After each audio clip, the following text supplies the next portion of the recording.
So in this video, I will show you how you can move Epic Games to another location. If you find this video helpful, please consider subscribing and liking the video. So first of all, you're gonna go to the library and then search for the game that you wanna move.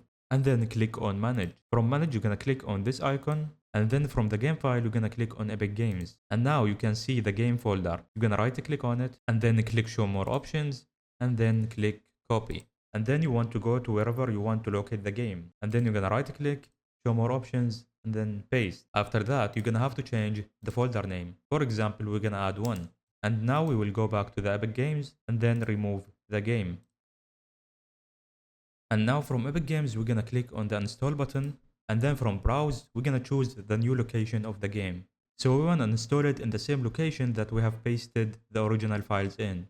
And then select folder and then install.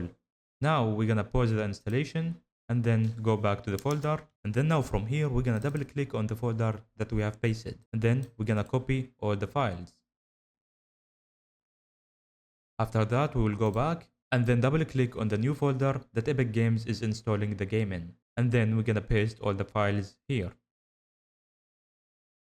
After that, we will go back to Epic Games and then continue the installation. Now it just should take a couple of seconds because we have already installed the game. And that's how you move Epic Games to another location. Thank you for watching.